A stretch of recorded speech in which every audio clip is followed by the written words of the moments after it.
তোমার ভালো সময় কবে আসবে সেরকমভাবে বলতে গেলে তোমার ভালো সময় সেরকম কখনোই আসবে না। কেননা আমরা যে দিনটা আশা করছি এবং আমরা ভাবছি যে সেই দিনটা আসলে হয়তো আমরা ভালো থাকবো, কিন্তু সেরকম দিন আমরা কখনোই আসবে না। সেরকম সময় ভাবতে ভাবতে আমাদের সব সময় কেটে যাবে, কিন্তু আমাদের সেই ভালো সময় কখনোই আসবে না।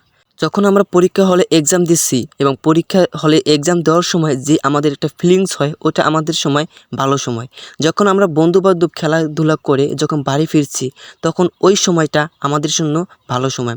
যখন যে কোনো মানুষ যখন পড়াশোনার জন্য দূরে থাকে অথবা কোনো কাজের জন্য যখন অন্য স্থানে থাকে, তখন সেই সময় যারা বাসা ফেরার জন্য যেটা মুহূর্ত, ওটা তার কাছে ভালো সময়।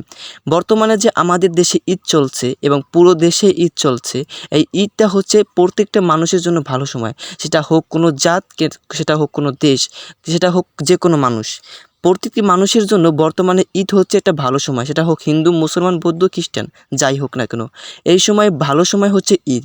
এই ঈদটাকে সুন্দরভাবে কাটাও, তাহলে দেখবে প্রতিটা মুহূর্ত এমনভাবে কাটাও যেন এই ঈদটা যেন তোমার জীবনে চিরস্থায়ীভাবে থাকে।